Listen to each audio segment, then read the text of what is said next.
Hello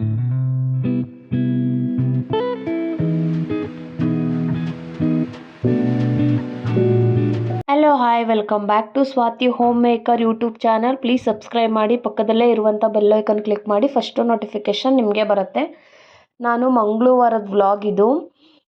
ಸ್ವಲ್ಪ busy ಇದ್ದೆ, ಅದರಿಂದ ಅಪ್ಲೋಡ್ ಮಾಡೋಕ್ಕಾಗಿರಲಿಲ್ಲ. ಗುರುವಾರ ಅಪ್ಲೋಡ್ ಮಾಡ್ತಾಯಿದ್ದೀನಿ.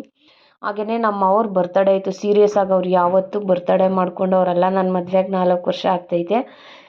ಒಟ್ಟಿನಲ್ಲಿ ಎಲ್ಲಿ ಹೋಟ್ಲು ಕರ್ಕೊಂಡೋಗಿ ಊಟ ಮಾಮೂಲಿ ಎಲ್ಲ ಕೊಡಿಸ್ತಾರೆ. ಏನು ಬೇಕು ಅದನ್ನು ತಿಂದ್ಕೊಂಡು ಪಾರ್ಟಿ ಮಾಡ್ಕೊಂಡು ಬರ್ತೀವಿ. ಸೊ ಅದರಿಂದ ಪಾಪುನ ಮಧ್ಯಾಹ್ನನೇ ಕರ್ಕೊಂಡೋಗಿದ್ರು ಅವರು. ಸಂಜೆ ನೀನು ಮತ್ತು ನಿಮ್ಮ ಹಸ್ಬೆಂಡ್ ಇಬ್ಬರು ಬನ್ನಿ ಅಂತ ಹೇಳ್ಬಿಟ್ಟು ಹೋಗಿದ್ರು, ಅವ್ನು ಕರ್ಕೊಂಡು ಬಾ ಅಂತ. ನಾನು ಅವ್ರು ಬಂದಮೇಲೆ ಅವ್ರು ರೆಡಿಯಾಗಿ ಮಳೆ ಬರ್ತಾಯಿತ್ತು ಅಂತ ಕೂತ್ಕೊಂಡ್ರೆ ನಾನು ಎಷ್ಟು ಮಾತಾಡಿಸ್ಲಿ ಅವ್ರೊಂಥರ, ಅವ್ರು ಏನೂ ತಲೆಗೆ ಹಾಕ್ಕೊಳ್ಳಲ್ಲ. ಅವ್ರ ಪಾಡ್ಗೆ ಅವ್ರು ಫೋನ್ ನೋಡ್ತವ್ರೆ. ನಾನು ರೆಡಿ ಆಗ್ಬಿಟ್ಟು ಕೂತಿದ್ದೆ ಮಳೆ ಸ್ಟಾಪ್ ಆಗಲಿ ಅಂತ. ಸ್ವಲ್ಪ ಸೋನೆ ಬರ್ತಾಯಿತ್ತು. ಏನು ಆಮೇಲೆ ಏನು ಗೊತ್ತಾ, ಅವ್ರು ಊಟ ಹಾಕ್ಕೊಡ್ಬೇಕಾಗತ್ತೆ ಅಂದ್ಕೊಳ್ಳಿ. ಊಟ ಮಾಡ್ತೀರಾ 10 ಸತಿ ಕೇಳಿದ್ರು ಹ್ಞೂ ಅಂತ ರೆಸ್ಪಾನ್ಸ್ ಮಾಡಲ್ಲ ಅವರು.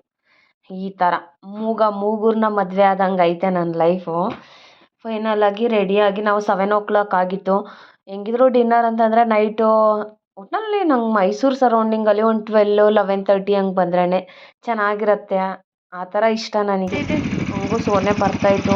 ಕಾಫಿ ಇರಲಿಲ್ವಲ್ಲ, ಹೋಗೋಣ ಅಂತ ಹೊರಟ್ವಿ. ನಾವು ಫೈನಲಾಗಿ ಪಂಚವಟಿ ಪ್ಯೂರ್ ವೆಜ್ ಹೋಟೆಲ್ಗೆ ಹೋದ್ವಿ. ನನ್ನ ಹಸ್ಬೆಂಡ್ಗೆ ವೆಜ್ ಅಂದ್ರೇ ಆಗಲ್ಲ, ರೇಗಿಸ್ತಾ ಇದ್ರು ಅವರು. ನಾನ್ ವೆಜ್ ಬಿಟ್ಟು ವೆಜ್ಜಿಗೆ ಬಂದಿದ್ದೀರಲ್ಲ ಅಂತ ಅಂದ್ಕೊಂಡು. ಫಸ್ಟ್ ಟೈಮ್ ಅವರು ನಾನು ಕಂಡಂಗೆ ಕೇಕ್ ಕಟ್ ಮಾಡಿದ್ದು. ಅವ್ರಿಗೆ ಇದೆಲ್ಲ ಇಷ್ಟ ಆಗಲ್ಲ, ಸ್ವೀಟ್ ತಂದಿದ್ರೆ ಆಗ್ತಿತ್ತು ಅಂತ ಹೇಳ್ತಾಯಿದ್ರು. ಹಾಗೆಯೇ ನನ್ನ ಮಗ ಅವನೇನೆ ನಾನು ಕಟ್ ಮಾಡ್ತೀನಿ ಅಂತ ಖುಷಿಯಾಗಿ ಇದು ಮಾಡ್ತಾಯಿದ್ದ. ನಾವು ಯಾವಾಗ್ಲೂ ಮಂಗಳವಾರ ಆದ್ರೂ ಏನಕ್ಕೆ ನಾನ್ ವೆಜ್ ಹೋಟ್ಲಿಗೆ ಹೋಗಲಿಲ್ಲ ಅಂತ ಅಂದರೆ, ಸ್ಯಾಟರ್ಡೆ ಸಂಡೇ ಊರಿಗೆ ಬನ್ನಿ, ಸಂಡೇ ಅಲ್ಲೇ ನಾನ್ ವೆಜ್ ಮಾಡಿದ್ರಾಯ್ತು ಮನೆಯಲ್ಲೇ ಅಂತ ಅಂದ್ಕೊಂಡು ಪ್ಲ್ಯಾನ್ ಮಾಡಿಕೊಂಡು ವೆಜ್ ಊಟನೇ ತಿಂದಿದ್ದಾಯಿತು. ತಿಂದಿದ್ದು ನನ್ನ ಹಸ್ಬೆಂಡ್ಗಂತೂ ಫುಲ್ಲು ಅಯ್ಯೋ ವೆಜ್ಜು ಅನ್ನೋದೇ ಫೀಲ್ ಆಗ್ತಾಯಿತ್ತು. ಫೈನಲಾಗಿ ತಿಂದ್ವಿ, ಎಲ್ಲನೂ ಮುಗೀತು. 10-10:30 ಆಯಿತು. ಪಾಪುನ ಸೀರಿಯಸ್ಸಾಗಿ ಹಿಡಿಯೋದಲ್ಲಿ ಎಷ್ಟು ಕಷ್ಟ ಆಗ್ತಿತ್ತು ಅಂತಂದರೆ, ಒಂದು ಕಡೆ ಕುತ್ಕೊಳ್ಳಲ್ಲ, ನಿಂತ್ಕೊಳ್ಳಲ್ಲ. ಅಲ್ಲಿ ಯಾರೋ ಒಂದು ಆಂಟಿ ಹಂಗೂ ಅಂತಿದ್ರು, ಹೆಂಗೆ ತಡೀತೀಯಾ ಅಂತ ಹೇಳ್ತಿದ್ರು ಅಂತ. ನಮ್ಮ ಅತ್ತಿಗೆ ಮಗಳು ಜೊತೆ ಹೇಳ್ತಿದ್ರಂತೆ. ಅವಳು ಬಂದು ನನ್ನ ಹತ್ರ ಹೇಳ್ತಾಯಿದ್ಲು, ಅವಳಿದ್ರೆ ಸ್ವಲ್ಪ ನೋಡ್ಕೋತಾಳೆ ಪಾಪುನ, ಅವನು ಎಲ್ಲೇ ಹೋದ್ರೂ ಜೊತೆಗಿರ್ತಾಳೆ. ಅಲ್ಲಿ ಆಟ ಆಡೋಕ್ಕೂ ಸ್ಪೇಸಸ್ ಎಲ್ಲ ಐತೆ, ಚೆನ್ನಾಗೈತೆ. ಪಾರ್ಟಿ ಹಾಲ್ ಎಲ್ಲ ಇದೆ. ಫುಲ್ಲು ಪೀಸಾಗೈತೆ, ಚೆನ್ನಾಗೈತೆ ಒಂಥರ. ನನಗಂತೂ ಹೋಟೆಲ್ ತುಂಬ ಇಷ್ಟ ಆಯಿತು ಇದು. ಹಾಗೆಯೇ ಫ್ರೆಂಚ್ ಫ್ರೈಸ್ ಒಂದೇ ನನ್ನ ಮಗ ತಿಂದಿದ್ದೀನಿ, ಏನೂ ತಿನ್ನಲಿಲ್ಲ ಅವನು.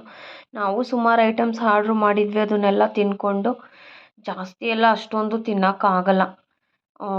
ನಾನಂತೂ ವೆಯ್ಟ್ ಗೈನ್ ಆಯ್ತಾನೆ ಇದ್ದೀನಿ ಹೊರತು ವೆಯ್ಟ್ ಲಾಸ್ ಆಗ್ತಾನೇ ಇಲ್ಲ. ನೋಡ್ಬೇಕು ಯಾವಾಗಿಂದ ಮೈಂಡಿಗೆ ತೊಗೊಂಡು ವೆಯ್ಟ್ ಲಾಸ್ ಮಾಡಬೇಕು ಅಂತ ಅನ್ಕೋತೀನೋ ಅಂತ ನನಗಂತೂ ಗೊತ್ತಿಲ್ಲ. 10 ಗಂಟೆ ಆಯಿತು. ನಮ್ಮ ಅತ್ತಿಗೆ ಅವ್ರದ್ದು ನಿಯರೆಸ್ಟ್ ಅಲ್ಲೇ ಮನೆ ಇರೋದು. ಅವರೇನೋ ಹೊರಟ್ರು. ನಮ್ಮ ಅತ್ತೆ ಮಾವರು ಇನ್ನು ಕೆ ಆರ್ ನಗರ ಹೋಗ್ಬೇಕಲ್ವ, ಅವರು ಹೊರಟ್ರು. ನಾವು ಪಾಪುನ ಸ್ವಲ್ಪ ಹಿಂಗೆ ಆಟ ಆಡಿಸ್ಕೊಂಡು ನಾವೂ ಹೊರಡೋಣ ಅಂತ. ಇನ್ನೇನು 10 ಆಯ್ತಲ್ಲ ಅಂದ್ಕೊಂಡು ಹೊರಟ್ವಿ. ಸಿಕ್ಕಾಬಟ್ಟೆ ಚಳಿತು. ಪಾಪ ಅವನಂತೂ ಫುಲ್ ಡಿಸ್ಟರ್ಬ್ ಮಾಡ್ತಾವನೆ ಇಲ್ಲಿ. ಬಾಯ್ಲಿ ಈ ಕಡೆ. ಇಷ್ಟಿತ್ತು ಇವತ್ತಿನ ವ್ಲಾಗ್. ಇಷ್ಟ ಆದರೆ ಪ್ಲೀಸ್ ಲೈಕ್ ಮಾಡಿ, ಶೇರ್ ಮಾಡಿ, ಕಮೆಂಟ್ ಮಾಡಿ. Thank you so much. Thank you for watching.